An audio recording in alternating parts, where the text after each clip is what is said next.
the second chapter of Genesis, verse 15. Then the Lord God placed the man in the Garden of Eden to cultivate it and to guard it. The second is from Jeremiah 12:11. They have made it a wasteland. It lies desolate before me. The whole land has become a desert, and no one cares. And then finally from Isaiah, the 24th chapter, the 4th through 6th verses. The earth dries up and withers. The whole world grows weak. Both earth and sky decay. The people have defiled the earth by breaking God's laws and by violating the covenant He made to last forever. Its people are paying for what they have done. Fewer and fewer remain alive. May those of us who have ears to hear what these scriptures have to say to us even here,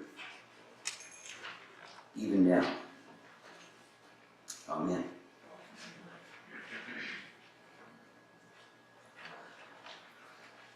During this season of Lent, the clergy and residents have given themselves the task of using this special period of the church year to present a series of sermons that address two important affirmations that characterize our congregation.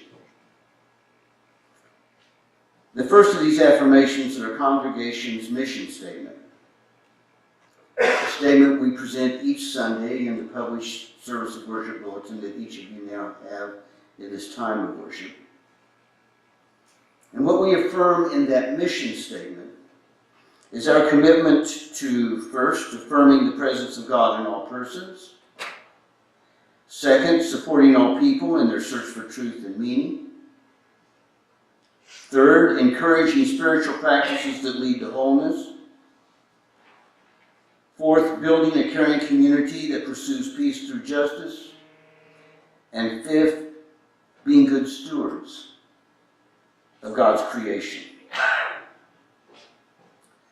The second of these affirmations has come from the structured dialogues we have pursued recently, what we call the heart-to-heart dialogues. They resulted in a clear prioritizing of ecological issues as an appropriate and necessary focus of ministry for our congregation this year.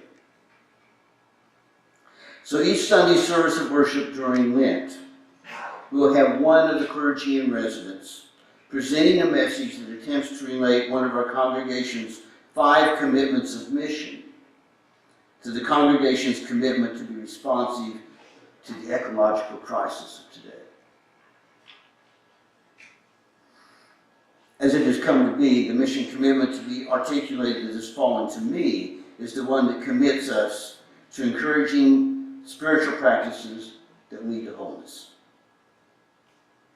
So I'm going to attempt in this one single presentation to offer something that first focuses the perspective on spiritual practices. Second, something that gives a working definition of the concept of wholeness. And finally, third, something that gives theological foundation to the imperative to care for creation. I must say, a daunting task. But we have a couple of hours. No? So let me begin with the perspective on spiritual practices. There are, of course, a variety of ways in which individuals pursue spiritual practices. There are a variety of understandings as to what defines a particular activity as being a spiritual practice, especially given the various contexts of religions, cultures, and theological beliefs that might characterize a person's life. But my own perspective is one that views a spiritual practice as an intentional centering of one's consciousness so as to occasion a deeper sense of loving relatedness to oneself, to others, to the greater reality of all that is, and to the eternal creative source of all that has ever been, now is, and ever will be, that we, for want of any other name, traditionally call God. Now, I personally am not one who has an established daily discipline of spiritual practice, deeply grounded in the areas of philosophical theology and psychotherapy. I tend to work much more from my head than from my heart. Friedrich Schleiermacher's sense and taste for the infinite, for the most part, has eluded me. But I do have my own form of spiritual practice, and that is experienced in the significant time I spend reading poetry. Mary Oliver has written that poetry is prayer. It is passion and story and music. It is beauty, comfort, it is agitation, declaration, it is thanksgiving. Poetry can quicken, enliven the interior world of the listener or reader. Poetry is a life-cherishing force. For poems are not words,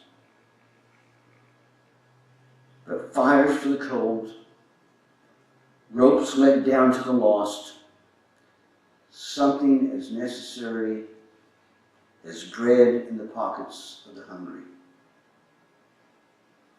Or as M.C. Richards once stated it, poetry allows us to sensitize ourselves to the wordless laws of being.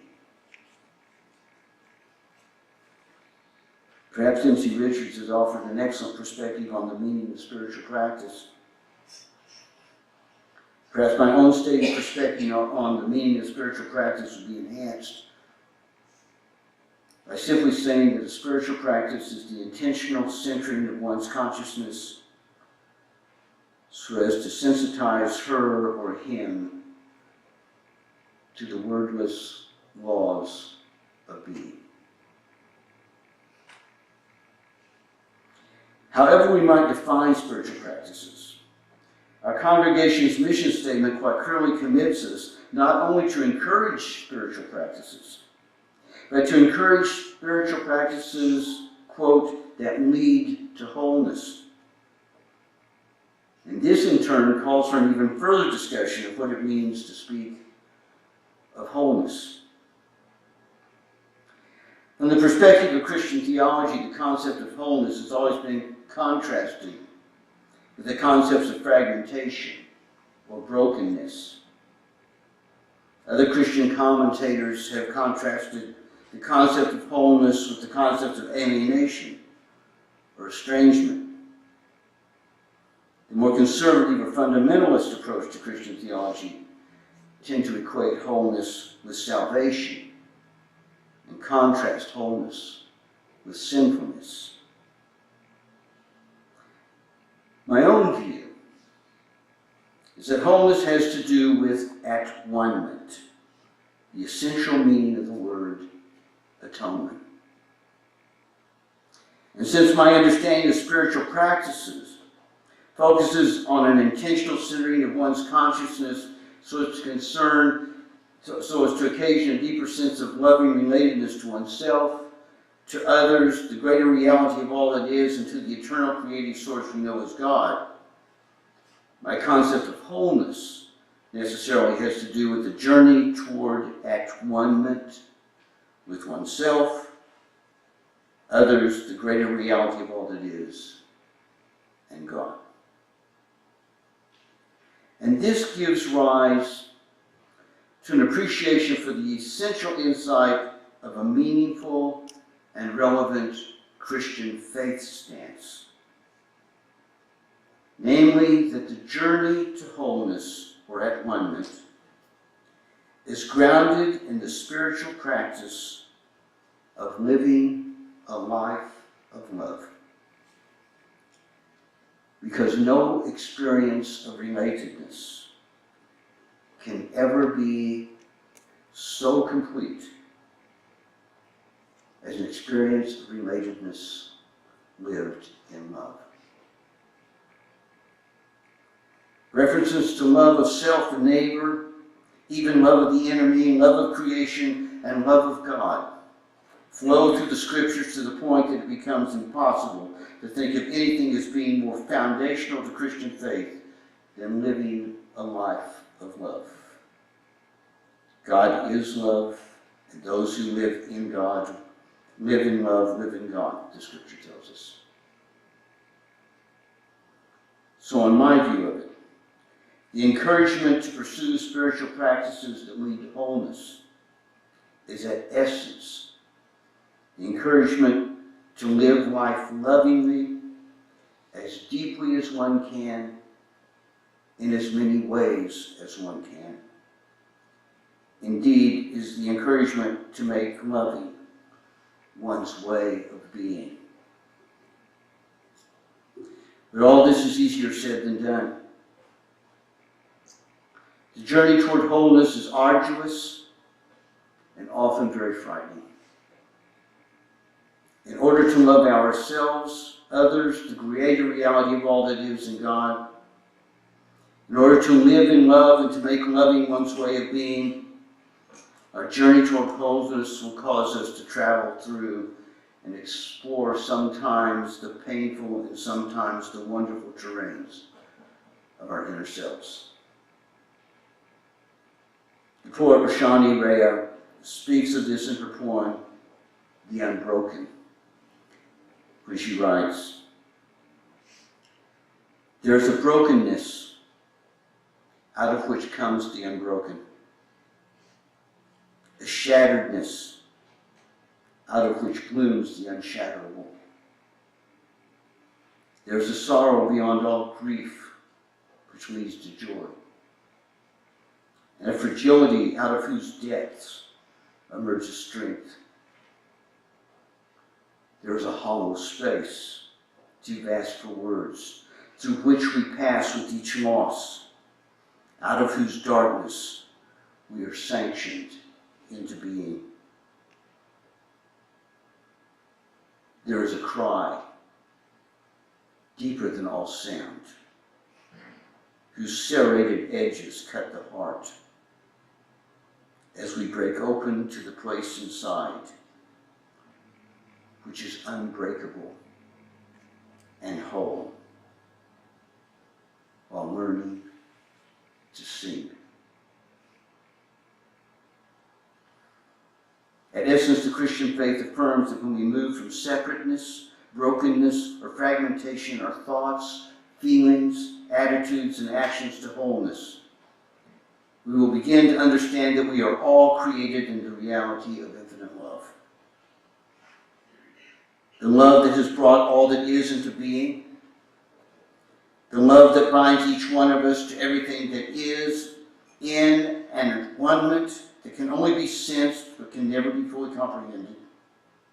A sensed awareness of the infinite in all that seems finite. A sensed awareness of the sacred in all that seems profane. A sensed awareness of the divinity that resides in our own humanity. This greater experience of wholeness leaves one sometimes fearing and yet very much wanting to grasp and express what waits within us. That which has not yet been known or spoken. That which has not been made through the Word that is within us. This greater experience of wholeness leaves one with the feeling that whether love comes from heaven or from earth, love is always divine Thy kingdom come, thy will be done on earth as it is in heaven. And in this sense, wholeness gives rise to holiness. Now finally, let me complete the task assigned to me by addressing the issue of care for creation. I must begin by saying that throughout its history, the Church Universal almost totally and most certainly tragically misrepresented the biblical presentation of the creation story in Genesis by presenting such an anthropocentric or human-centered view of the story that the relationship of humanity to the rest of to creation has been profoundly distorted. The Genesis story presents humankind, the literal translation of the word Adam, as having been created in the image or likeness of God or the gods, giving humankind dominion over virtually everything that was living on the earth: the fish, the birds, the animals, and the vegetation. But what the church has misrepresented in this is that the Hebrew word that has been translated dominion does not mean that the earth and all of its living creatures and all of its resources are for the use, misuse, or domination of humankind, as if humans were the only important characters in the creation drama, as if humans were the only ones who really mattered in the story. All of creation matters in the story, and the Hebrew word dominion actually means that humankind was charged with the responsibility of caring for or tending to the creation, as the story would have it, the Garden of Eden. The story is about the precious gift of creation and everything that has been created as an expression of God as expressive being. The idea that humankind stands over the earth, allowed to use the earth as humankind wishes, is to miss the important and definitional point that humankind is of the earth. God formed man from the dust of the ground, Genesis tells us.